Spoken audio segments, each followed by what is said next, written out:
No todos los días se tiene al alcance de la mano la posibilidad de contar con 2 cápsulas HANA ML. Aquí tenemos la primera y ahí tenemos la segunda.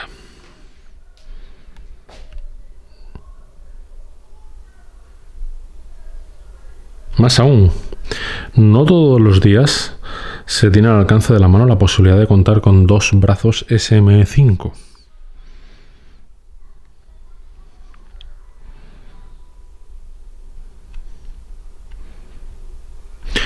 Y no todos los días se tiene al alcance de la mano la posibilidad de contar con un previo de fono que tenga 2 entradas que permita simultanear o conmutar entre una y otra fuente analógica.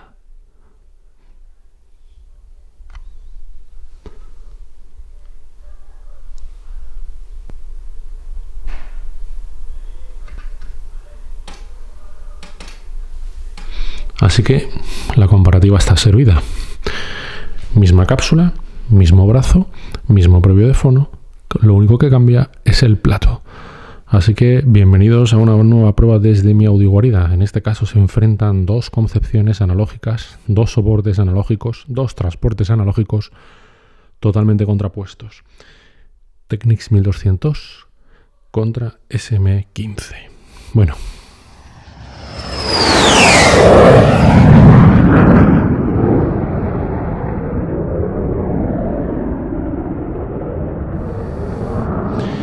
Por supuesto, ya sabéis que este no era un 1200 al uso.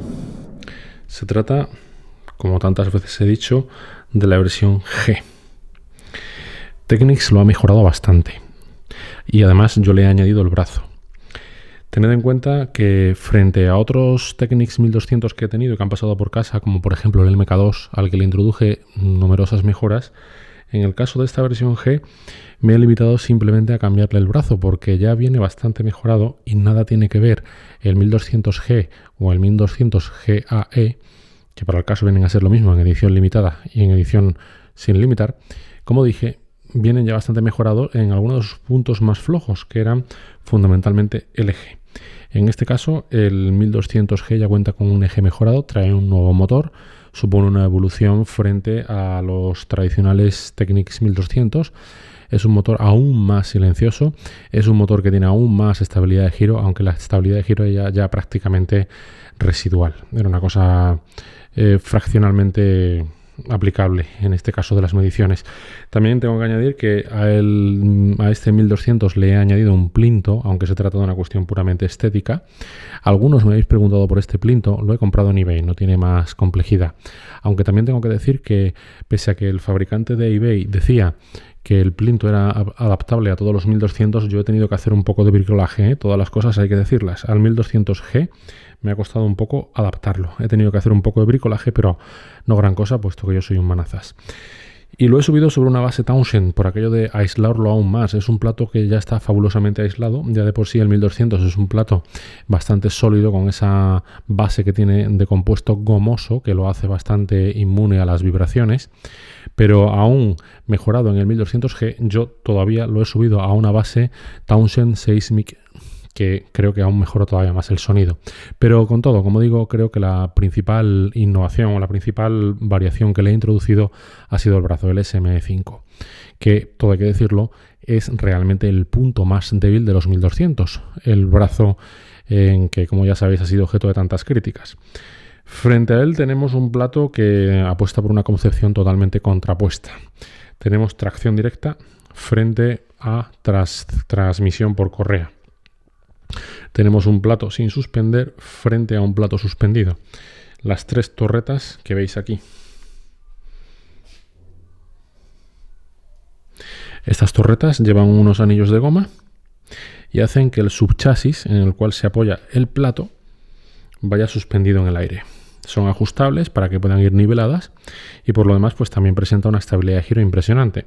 Tanto uno como otro, para que os podáis hacer una idea, si le echáis un vistazo a las pruebas de la revista HiFi News Ify News para los amigos, veréis cómo presentan unos niveles de wow, de flutter, de estabilidad de giro que son prácticamente ridículas, como dicen los probadores, y están más allá de lo audible. Bien, pues fuere como fuere, yo en esta prueba, antes que pincharos música, que os voy a poner un corte de música, por supuesto, y lo voy a poner además grabado para que veáis el espectro en Audacity, quiero también, con carácter previo, tomarme la molestia para que podáis ver con un disco de prueba de la misma marca anteriormente referida, Ify News, que es un sistema de ruido residual, una pista para analizar, para valorar el ruido residual de un conjunto o de otro.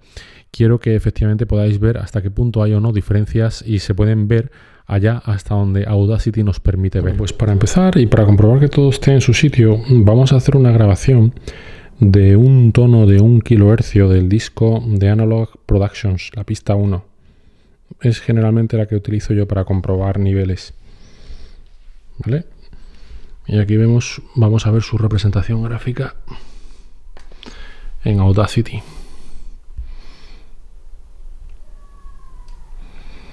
Ahí tenemos más o menos cómo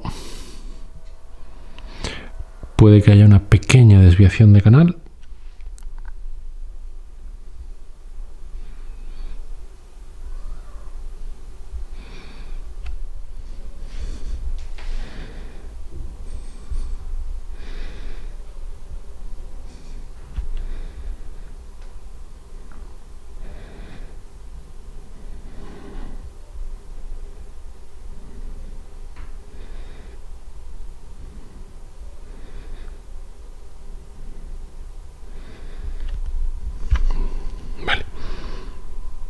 Y ahora le toca el turno en 1200.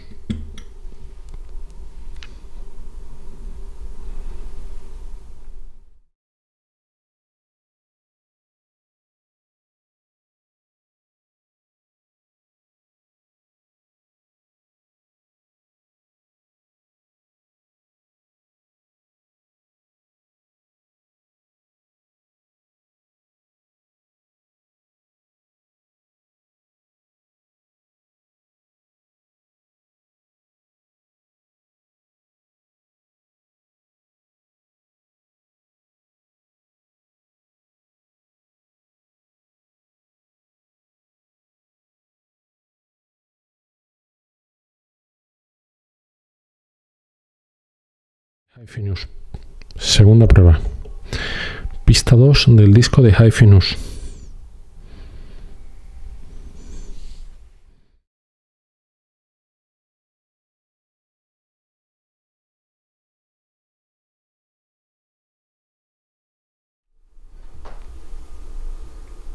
Como podéis ver, la pista 2 es un test de resonancia lateral. Es un sweep de 25 a 5 Hz. Un tono de 1 kHz. Bien, aquí en principio debieran comportarse ambas de forma idéntica. Se trata de la misma cápsula, mismo brazo. Con lo cual, salvo que el plato esté introduciendo algo de su propia cosecha, que lo dudo, en principio debiera ser exactamente igual. Bueno, pues aquí ya he copiado y pegado las dos pistas. Arriba podéis ver la pista del 1200 y aquí abajo está la pista del SME. ¿Vale?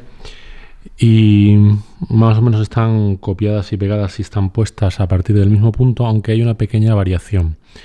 Así que no os fijéis muchos por las ondulaciones. Aquí podéis ver una ondulación y aquí no, pero eso no responde a ninguna diferencia ni anomalía, porque luego aquí veréis que va bajando.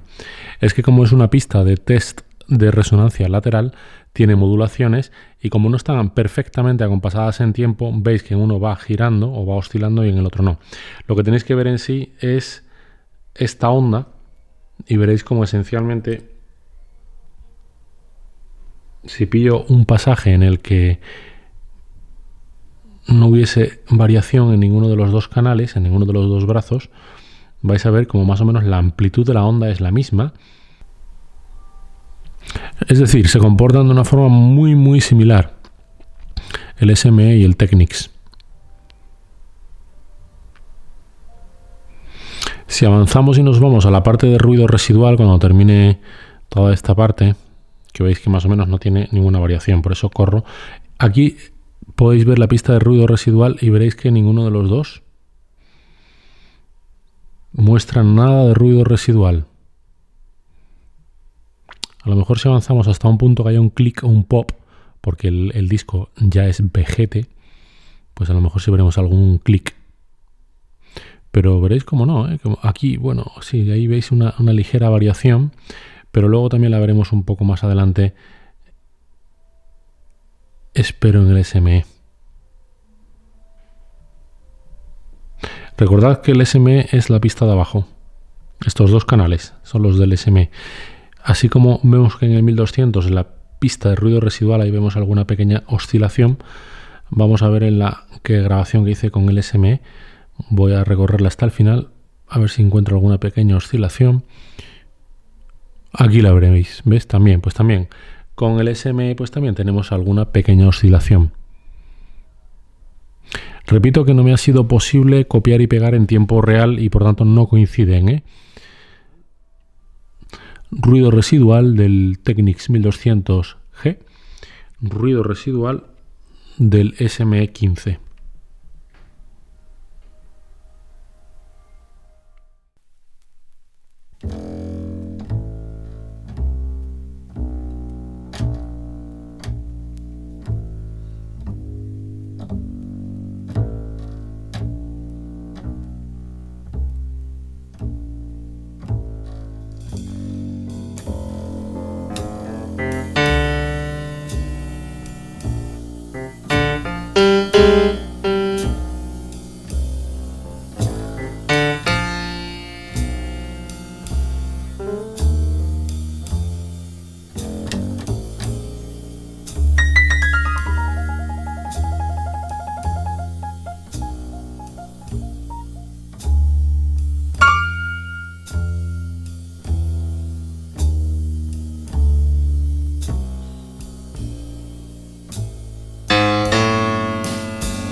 Último, en lo que se refiere a la reproducción sonora de una canción propiamente dicha, he optado por un tema de Midnight Sugar, por aquello de que ya sabéis que no tiene problemas de copyright en internet, en YouTube.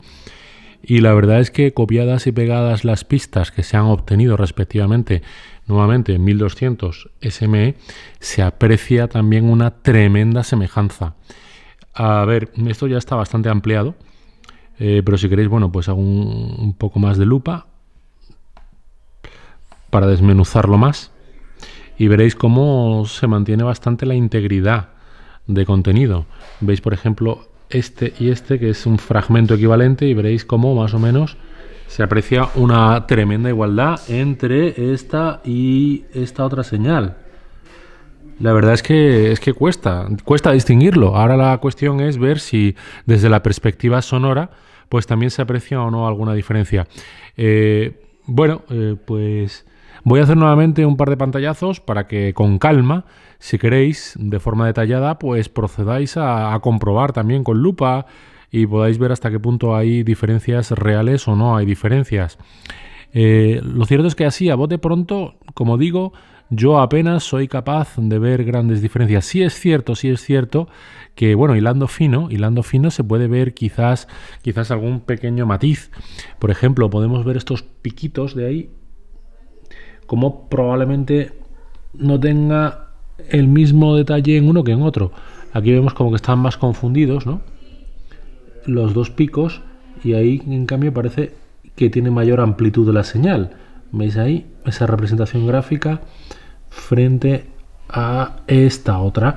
Ahí ves que los picos están como más pegados, más confundidos, frente a lo que representa el 1200, que en cambio es esto. Tenemos aquí por otra parte la parte de arriba. Bien, yo no sé hasta qué punto realmente estos son diferencias palpables. Tened en cuenta que está hecha lupa, he aplicado mucha lupa.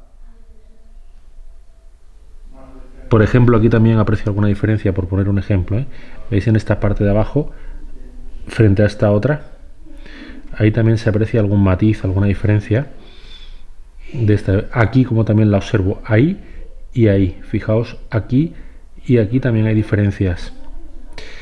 Hay diferencias, sí que las hay. Bueno, y también esto congratula de alguna forma, ¿no?